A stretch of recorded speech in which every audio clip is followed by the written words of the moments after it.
Bayangkan kamu baru saja lulus kuliah, mulai bekerja dan akhirnya menerima gaji pertamamu. Rasanya campur aduk, ada bangga, ada bahagia, tetapi juga ada bingung. Banyak anak muda merayakan momen ini dengan membeli barang baru, makan enak, atau jalan-jalan. Itu wajar. Tetapi ada hal yang lebih penting dari sekadar merayakan, yaitu belajar mengelola uang sejak awal. Usia 20-an adalah pondasi.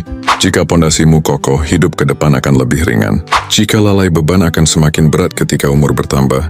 Kesalahan yang paling sering terjadi di usia 20-an adalah gaya hidup boros. Setelah bertahun-tahun bergantung pada orang tua, kini terasa bebas. Nongkrong di kafe setiap hari, belanja baju bermerek, ganti ponsel baru, semua itu terasa menyenangkan. Tetapi jika terus dilakukan, gaji bulanan akan habis tanpa sisa. Begitu ada kebutuhan darurat, pilihan paling cepat biasanya utang. Pinjaman online atau kartu kredit seakan solusi, padahal itu jebakan. Maka langkah pertama adalah membuat anggaran. Anggaran ibarat peta jalan agar uang tidak lenyap begitu saja. Misalnya gaji 5 juta rupiah, terapkan aturan 50-30-20. 50% untuk kebutuhan pokok seperti kos, makan, dan transportasi. 30% untuk tabungan dan investasi. 20% sisanya boleh dipakai hiburan. Pola sederhana ini membuatmu tetap bisa menikmati hidup, tapi tetap menabung. Awalnya memang sulit. Kamu mungkin iri dengan teman yang bebas belanja, tapi bayangkan 10 tahun lagi. Mereka yang boros bisa saja masih terjebak utang. Sementara kamu punya tabungan, investasi, dan tenang menghadapi darurat. Kuncinya adalah konsistensi. Selain anggaran, siapkan dana darurat. Banyak anak muda menganggap tidak perlu karena masih sehat dan kuat. Padahal, kejadian tak terduga bisa datang kapan saja. Kehilangan pekerjaan, jatuh sakit, atau kebutuhan keluarga mendesak bisa membuatmu panik. Tanpa dana darurat, jalan keluar yang paling cepat adalah berutang. Karena itu, sisihkan sedikit demi sedikit sejak sekarang. Tidak masalah jika hanya Rp100.000 per bulan. Yang penting rutin. Dana darurat idealnya 3-6 kali pengeluaran bulanan. Jika pengeluaranmu 3 juta, berarti 9-18 juta. Jumlah ini tidak bisa terkumpul dalam sekejap, tapi konsistensi akan membawamu sampai di sana. Langkah berikutnya adalah investasi.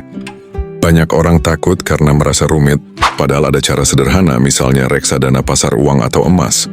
Modal tidak perlu besar. Dengan Rp100.000 saja kamu bisa mulai melalui aplikasi resmi. Yang penting bukan besar kecilnya, tetapi membiasakan diri berinvestasi. Kenapa harus sejak muda? Karena waktu adalah senjata utama. Semakin lama uangmu berkembang, semakin besar hasilnya. Misalnya, kamu menabung Rp1 juta per bulan di instrumen dengan keuntungan 10% per tahun. Setelah 10 tahun, uangmu bukan hanya 120 juta, tapi bisa berkembang menjadi lebih dari 180 juta. Itulah kekuatan bunga berbunga. Namun hati-hati dengan investasi bodong. Banyak anak muda ingin cepat kaya dan akhirnya tertipu. Ingat prinsip ini. Jika tawaran terlalu indah untuk jadi kenyataan, biasanya memang tidak nyata. Pilih investasi yang jelas dan diawasi lembaga resmi. Selain menabung dan berinvestasi, usia 20-an juga masa emas untuk investasi pada diri sendiri. Ikut kursus, pelatihan, atau menambah keterampilan. Misalnya belajar bahasa asing, keahlian digital, atau public speaking. Semua itu mungkin butuh biaya, tapi hasilnya bisa meningkatkan nilai dirimu. Investasi pada diri sendiri memberi imbal hasil lebih besar daripada sekadar menabung. Kesalahan besar di usia 20-an adalah menunda. Banyak yang berkata nanti saja. Menunggu gaji besar, menunggu menikah, atau menunggu mapan, padahal waktu berjalan cepat.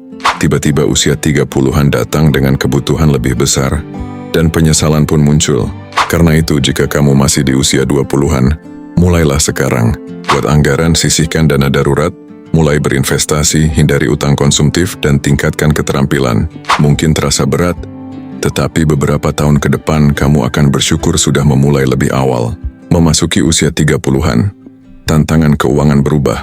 Jika di usia 20-an masalahnya adalah disiplin dan konsistensi, maka di usia 30-an masalahnya adalah prioritas yang semakin banyak. Pada fase ini, banyak orang mulai menikah, punya anak, atau membeli rumah. Pengeluaran meningkat tajam. Gaji yang dulu terasa cukup, kini bisa saja terasa pas-pasan. Karena itu, manajemen keuangan di usia 30-an harus lebih terstruktur dan realistis. Langkah pertama yang harus diperhatikan adalah mengendalikan gaya hidup. Banyak orang di usia 30-an terjebak dalam fenomena yang disebut lifestyle creep. yaitu pengeluaran ikut naik setiap kali pendapatan naik. Ketika gaji naik, gaya hidup juga ikut naik. Dulu naik motor, sekarang ingin mobil. Dulu tinggal di kos, sekarang ingin apartemen lebih besar. Dulu makan biasa, sekarang ingin restoran mahal setiap akhir pekan. Jika tidak dikendalikan, pendapatan berapapun akan habis tanpa sisa. Karena itu, kunci utama di usia 30-an adalah menahan diri. Hidup sederhana bukan berarti tidak menikmati hidup, tetapi tahu mana kebutuhan, mana keinginan. Tidak semua harus dituruti. Memiliki mobil, rumah, dan liburan itu sah-sah saja. Tapi pastikan semua sesuai kemampuan dan tidak memberatkan keuangan jangka panjang. Hal berikutnya yang penting adalah dana darurat. Jika di usia 20-an jumlah ideal adalah 3-6 kali pengeluaran bulanan, maka di usia 30-an sebaiknya ditingkatkan menjadi 6-12 kali pengeluaran. Kenapa lebih besar? Karena tanggung jawab juga lebih besar. Jika kamu sudah menikah dan punya anak, berarti ada orang lain yang bergantung pada keuanganmu. Kehilangan pekerjaan atau sakit mendadak bukan hanya memengaruhi dirimu, tetapi juga keluarga. Selain dana darurat, fokus utama usia 30-an adalah menyiapkan proteksi. Disinilah asuransi menjadi sangat penting. Banyak orang menganggap asuransi hanya buang-buang uang, padahal fungsinya bukan untuk mencari untung, tetapi untuk melindungi. Bayangkan jika tiba-tiba sakit parah dan harus dirawat di rumah sakit. Biaya medis bisa menguras tabungan bertahun-tahun hanya dalam hitungan hari. Dengan asuransi kesehatan, beban itu bisa lebih ringan. Jika kamu sudah menikah dan punya anak, asuransi jiwa juga perlu dipertimbangkan. Tujuannya sederhana. Jika sesuatu terjadi padamu, keluargamu tetap memiliki pegangan. Jadi proteksi adalah pondasi sebelum berbicara soal investasi besar. Lalu bagaimana dengan investasi? Di usia ini, investasi harus lebih serius. Jika di usia 20-an fokusnya pada belajar dan mencoba, maka di usia 30-an harus mulai terarah. Diversifikasi adalah kunci. Jangan hanya menaruh semua uang di satu instrumen. Gabungkan antara investasi jangka pendek, menengah, dan panjang. Contohnya, kamu bisa tetap punya reksadana pasar uang untuk likuiditas, lalu menambah reksadana saham atau obligasi untuk jangka panjang. Jika ada modal lebih berbias, kamu bisa mempertimbangkan properti. Namun ingat, properti bukan sekadar ikut-ikutan tren. Pastikan sesuai kemampuan dan tidak membuatmu terjebak utang. Berbicara soal utang, di usia 30-an banyak orang mulai mengambil kredit besar, terutama KPR. Tidak ada yang salah dengan berutang produktif asalkan terukur. Aturannya sederhana. Cicilan total tidak lebih dari 30% dari penghasilan bulanan. Jika lebih, maka hidupmu akan berat. Hindari pula utang konsumtif seperti kredit barang mewah atau kartu kredit yang tidak terkendali. Selain urusan investasi dan utang, usia 30-an juga saat yang tepat untuk menyiapkan dana pendidikan anak. Biaya sekolah setiap tahun terus naik, bahkan lebih cepat dari inflasi. Jika tidak direncanakan sejak dini, maka bisa menjadi beban besar di masa depan. Ada banyak instrumen untuk mempersiapkan hal ini, mulai dari tabungan pendidikan, reksadana, hingga asuransi pendidikan. Hal yang tidak kalah penting adalah tetap berinvestasi pada diri sendiri. Jangan berhenti belajar hanya karena sudah menikah atau punya anak. Dunia kerja terus berubah. Keterampilan yang relevan hari ini bisa saja usang dalam 5 tahun ke depan. Ikut pelatihan, memperdalam keahlian, atau bahkan mencoba bisnis sampingan bisa membuka peluang baru. Kesalahan yang sering terjadi di usia 30-an adalah terlalu sibuk dengan rutinitas, sehingga lupa menyiapkan masa depan. Banyak yang merasa sudah cukup dengan gaji tetap, rumah, dan keluarga kecil. Padahal, jika tidak menyiapkan dari sekarang, di usia 40-an atau 50-an masalah akan semakin berat. Karena itu, usia 30-an harus dijalani dengan keseimbangan. Nikmati hasil kerja kerasmu, tetapi tetap sisihkan untuk masa depan.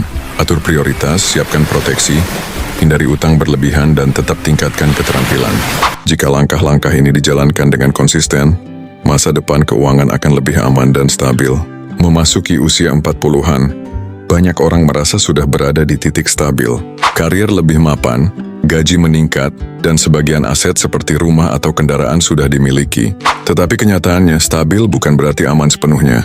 Justru di usia ini kesalahan keuangan bisa lebih berbahaya, sebab waktu untuk memperbaiki tidak lagi sepanjang masa muda. Karena itu, Pengelolaan uang di usia 40-an membutuhkan strategi yang matang dan penuh kesadaran.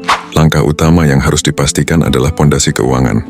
Dana darurat, asuransi kesehatan, dan asuransi jiwa harus benar-benar sudah ada. Jika masih belum, jangan menunda lagi. Tanpa pondasi tersebut, investasi sebesar apapun bisa rugi hanya karena satu masalah besar, seperti sakit parah atau kehilangan pekerjaan mendadak. Selanjutnya, fokus pada pengendalian utang. Banyak orang di usia 40-an masih punya cicilan rumah, mobil, atau bahkan kartu kredit. Padahal mendekati usia pensiun, sebaiknya beban utang semakin kecil. Utang produktif seperti KPR masih bisa ditoleransi, tetapi usahakan tidak lebih dari 30% penghasilan. Jika ada penghasilan tambahan atau bonus tahunan, prioritaskan mempercepat pelunasan utang berbunga tinggi. Jangan terbiasa menggunakannya hanya untuk konsumsi sesaat. Hal penting lainnya adalah perencanaan pensiun. Usia 40-an merupakan masa kritis karena waktu efektif hanya tersisa sekitar 15-20 tahun. Jangan menunggu sampai usia 50-an baru memikirkan dana pensiun, karena jumlah yang harus disiapkan akan jauh lebih berat. Hitung kebutuhan pensiun secara realistis. Misalnya, jika kebutuhan bulanan saat ini 10 juta rupiah, maka 20 tahun mendatang bisa saja meningkat menjadi 15 hingga 20 juta karena inflasi. Dari angka itu tentukan berapa aset yang perlu disiapkan untuk menopang kehidupan setelah berhenti bekerja. Strategi investasi di usia 40-an tidak boleh terlalu agresif. Saham tetap bisa menjadi pilihan, tetapi porsinya sebaiknya tidak mendominasi. Kombinasikan dengan instrumen yang lebih stabil seperti obligasi, reksa dana pendapatan tetap, deposito, atau instrumen pensiun resmi. Tujuannya agar pertumbuhan aset tetap ada, namun risikonya lebih terukur. Diversifikasi menjadi kunci utama. Selain pensiun, jangan lupa memikirkan dana pendidikan anak. Jika anak masih kecil, ada waktu untuk menyiapkan. Tetapi jika anak sudah mendekati usia sekolah tinggi atau kuliah, biaya besar tinggal menunggu. Biaya pendidikan naik lebih cepat dari inflasi, sehingga strategi menabung saja tidak cukup. Gunakan reksa dana campuran, obligasi, atau instrumen yang mampu menahan inflasi agar tabungan pendidikan tidak tergerus nilai. Di usia 40-an juga sebaiknya mengevaluasi aset. Banyak orang membeli rumah kedua, kendaraan tambahan, atau barang mewah tanpa menghitung biaya perawatan. Aset yang tidak produktif justru menjadi beban. Rumah kosong bisa disewakan agar menghasilkan, atau mobil yang jarang dipakai bisa dijual lalu dananya dialihkan ke investasi. Fokuskan aset pada hal-hal yang memberikan manfaat nyata. Kesehatan juga menjadi aspek penting di usia 40-an. Tubuh tidak sekuat dulu. Risiko penyakit meningkat dan biaya berobat semakin tinggi. Uang sebanyak apapun bisa habis jika seluruhnya dihabiskan untuk biaya medis. Karena itu, gaya hidup sehat adalah investasi terbaik. Olahraga teratur, makan seimbang, tidur cukup, dan menjaga keseimbangan pikiran akan sangat membantu menjaga keuangan jangka panjang. Kesalahan yang sering terjadi di usia 40-an adalah merasa sudah terlambat untuk mulai menata keuangan. Banyak orang menyesal tidak menabung sejak muda, lalu berhenti berusaha. Padahal, meski waktunya lebih sempit, memulai tetap jauh lebih baik daripada tidak sama sekali. Dengan disiplin, dalam 10-15 tahun mendatang masih bisa terkumpul aset yang cukup besar. Kesalahan lain adalah terlalu mengorbankan masa depan demi anak. Orang tua sering menguras seluruh tabungan untuk biaya pendidikan anak, tetapi lupa menyiapkan dana pensiun. Padahal, jika orang tua tidak memiliki pensiun, justru anak yang akan terbebani di kemudian hari. Maka seimbangkan antara tabungan pendidikan anak dengan persiapan pensiun pribadi. Terakhir, di usia 40-an sebaiknya mulai memikirkan perencanaan harta atau warisan. Tidak selalu harus berbicara dalam jumlah besar, tetapi penting untuk menata catatan aset dan hutang dengan rapi. Hal ini akan membantu keluarga menghindari konflik ketika suatu saat terjadi sesuatu. Usia 40-an adalah masa transisi dari puncak produktivitas menuju persiapan pensiun. Jika pondasi keuangan sudah kuat, utang terkendali, investasi seimbang, kesehatan terjaga, serta rencana masa depan tertata, maka 15 atau 20 tahun mendatang bisa dijalani dengan lebih tenang. Uang bukan lagi menjadi sumber kekhawatiran, tetapi menjadi sarana untuk hidup nyaman dan bermanfaat.